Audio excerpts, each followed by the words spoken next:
Di lingkungan manapun, kita pasti pernah banget ngalamin rasa kecewa sama orang lain.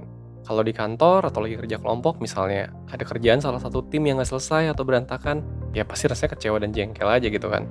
Karena ya akhirnya jadi ngehambat kerjaan serta kerjaan kita, padahal ya sebenarnya bisa aja selesai tepat waktu. Pengen banget sih rasanya bilang ke dia kalau kita kecewa sama cara kerjanya atau sama performanya. Tapi ya bingung aja gitu, gimana cara nyampeinnya, atau kalau menyampaikan tuh rasanya takut aja gitu, malah kebawa emosi dan malah memperkeruh suasana. Atau bisa juga nih, mungkin udah pernah kejadian sebelumnya dan kita tahu itu nggak enak makanya kita nggak mau melakukannya lagi. Terus ya dilema aja kan, kalau nggak disampaikan dan dibiarkan malah jadi masalah terus-menerus. Tapi kalau disampaikan bisa-bisa malah bikin masalah baru. Kira-kira gimana sih cara ngomong yang enak supaya pesan gue itu nyampe dengan enak dan gak ada miskom antara gue dengan dia? Nah, di video kali ini gue bakal kenalin ke kalian tentang gimana caranya pesan lo sampai dan gak miskom. Serta salah satu cara terbaik buat menyampaikannya tanpa membuat masalah baru. Jadi tonton video sampai habis ya, supaya lo dapat keseluruhan insight-nya.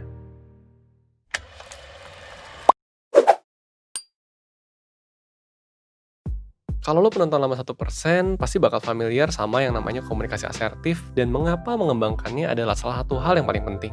Tapi buat kalian penonton baru, gue jelasin deh. Sebenarnya komunikasi asertif itu apa sih? Menurut VA Healthcare, komunikasi asertif adalah salah satu cara berkomunikasi dan mengekspresikan pikiran, perasaan, dan pendapat kita dengan cara yang ngebuat sudut pandang dan kebutuhan kita dimengerti dengan jelas oleh orang lain, tanpa kita menyepelekan pikiran, perasaan, atau pendapat mereka. Singkatnya gini, jadi asertif itu adalah gimana cara kita menyampaikan pendapat dan perasaan kita secara terbuka dan jujur, pantas, tapi tetap respek sama orang lain. Dari definisinya sendiri, kita bisa tahu kenapa komunikasi asertif adalah salah satu hal yang sangat penting. Salah satunya adalah supaya orang lain bisa ngerti dengan jelas apa sih yang kita rasain dan apa sih yang kita pikirin. Kunci dari asertif ini ya saling menghargai yang pada akhirnya bisa ngasih jalan kenyamanan satu sama lain buat ngobrolin permasalahan dan mencari jalan tengah yang paling enak untuk kedua belah pihak. Karena kunci dari gaya komunikasi ini adalah saling menghargai, banyak keuntungan yang bisa didapatkan. Tapi gue bakal garis bawahi 3 yang paling penting. Pertama, kita bisa jadi partner yang baik dan hebat. Karena kita nyelesain sesuatu dengan saling menghargai. Sehingga pada akhirnya orang lain akan berlaku hal yang sama ke kita. Bukankah menyenangkan ada di tim yang saling menghargai? Kedua, kita bisa bernegosiasi dan menghasilkan win-win solution. Ketika kita bernegosiasi, kita bisa ngasilin solusi yang sama-sama untung untuk kedua belah pihak. Nggak cuma untung buat salah satu pihak aja. Nah, yang paling penting, kita bisa menyampaikan pesan dengan jelas dan nggak akan nimbulin miskom dengan orang-orang di sekeliling kita. Tapi ini, kalau lo ngerasa lo tuh kayaknya masih belum kebayang banget deh jadi asertif itu gimana, nah lo ada di video yang tepat. Karena 1% mau ngadain webinar komunikasi asertif, kunci menyatakan perasaan dengan jujur. Di webinar nanti, lo bakal dikasih tahu tentang apa itu komunikasi asertif, terus manfaat melakukannya, sampai gimana sih biar kita bisa asertif dalam kehidupan sehari-hari. Kalau lo tertarik buat daftar webinarnya, lo bisa cek link yang udah gue taruh di description box atau di comment section ya. Nah, selain webinar, gue juga bisa kasih satu cara komunikasi asertif yang paling efektif. Apalagi buat kalian yang merasa udah ngomong dengan jelas tentang apa yang dirasakan, tapi tetap aja gitu nggak nyampe. Malah kadang-kadang berantem. Nah, sebenarnya selama ini mungkin aja, karena kita tuh cenderung suka ngomong pakai yang biasa disebut dengan you statement. Nah, apa itu you statement? Nih contoh kalimatnya. Lo tuh lagi gini ya?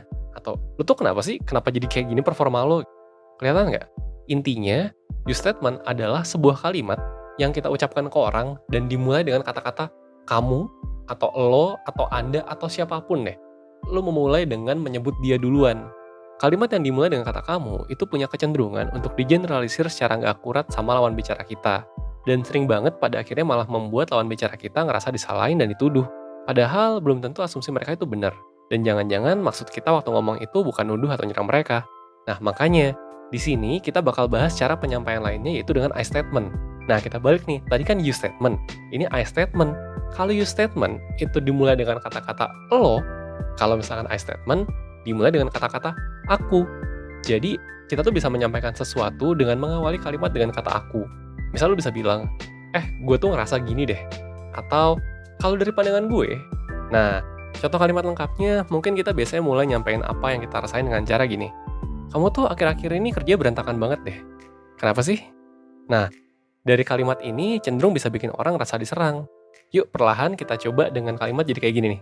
Kalau dari yang aku rasain, akhir-akhir ini kayaknya kerjaan kamu nggak kayak biasanya deh. Lagi ada masalah ya? Nah, coba deh dirasain bedanya.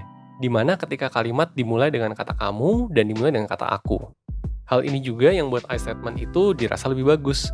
Kalau diawali dengan kata aku, kita sedang menyampaikan dari sudut pandang kita, sehingga asumsi itu nggak muncul sama sekali dari lawan bicara kita.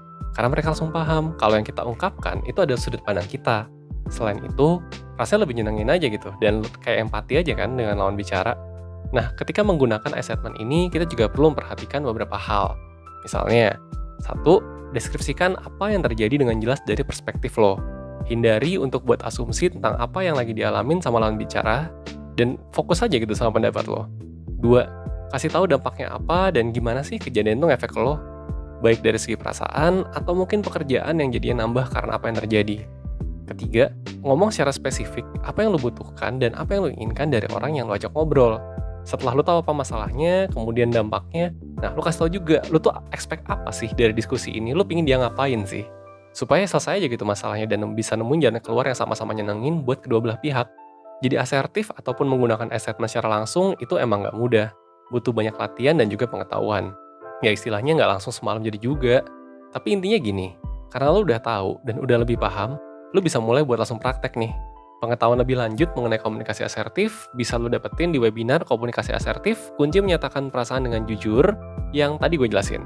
Webinar ini bakal diadain hari Sabtu, tanggal 3 Oktober 2020, yang bakalan diisi oleh Melisa, psikolog 1%, dan gue, Rizky dari 1%. Selain materi interaksi sama bicara secara live, lo juga bakal dapat worksheet yang bakal bantu lo buat nyusun strategi untuk jadi asertif di kehidupan sehari-hari. Psikotes buat mengenal gaya komunikasi lo saat ini, serta sesi diskusi bareng, bicara, dan komunitas melalui Telegram. Kebetulan banget ada promo spesial untuk webinarnya. Jangan sampai ketinggalan promonya, dan cus langsung cek aja 1%.net atau klik link di description box ya. Oke, sekian dulu video kali ini. Semoga video ini bermanfaat buat lo, dan gue harap video ini bisa ngebuat lo belajar serta berkembang lebih baik, seenggaknya 1% ya setiap harinya. Gue Rizky dari 1%, gue tunggu di webinar ya. Bye!